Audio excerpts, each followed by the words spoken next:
Policy agenda gets sorted in coalition talks, how Woolworths are tackling a rise in abuse on staff, and South Australian police eye up our cops. Te Maria, I'm Sherry Kinnear, and these are the latest New Zealand Herald headlines. Hopes governing negotiations are truly now down to the wire. National Act and New Zealand First are still meeting in Auckland to strike a governing deal, more than a fortnight since the final vote count. Prime Minister-elect Chris Luxon says the policies are sorted and it's now for New Zealand First and Act to sign off on each other's programs.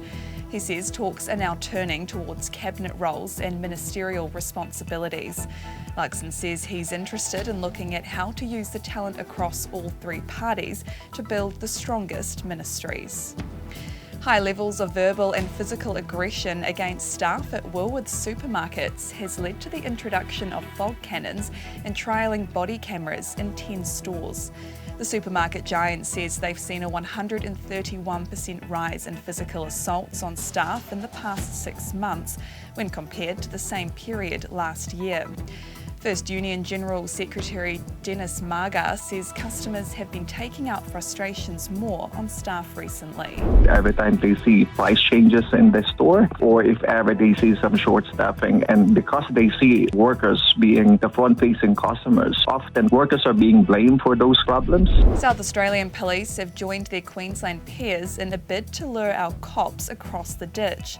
Queensland's received 1,600 applications during its recruitment drive, laced with a cash incentive, more than 200 from interstate and New Zealand.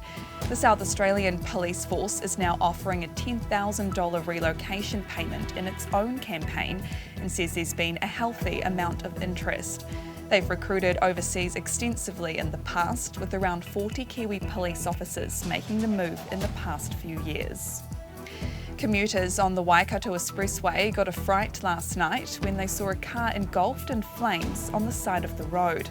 Fire and emergencies say firefighters were called to the fire near the Tahuna off-ramp at around 6:15 p.m.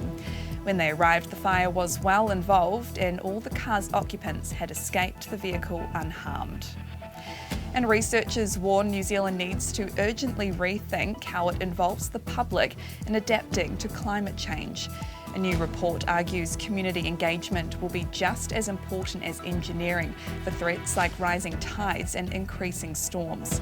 But the Helen Clark Foundation and engineering consultants WSP warn there aren't clear requirements for councils around consultation. They say there are big decisions to make, such as relocating homes, and that means involving communities in a long-term process. And those are the latest New Zealand Herald headlines. For more news worth knowing, head to nzherald.co.nz. Kia pai te rā. Thanks for checking out our YouTube channel. To stay up to date with all the latest news from the New Zealand Herald, click the subscribe button below or check out one of the videos here. And head over to nzherald.co.nz for more details on these stories and more.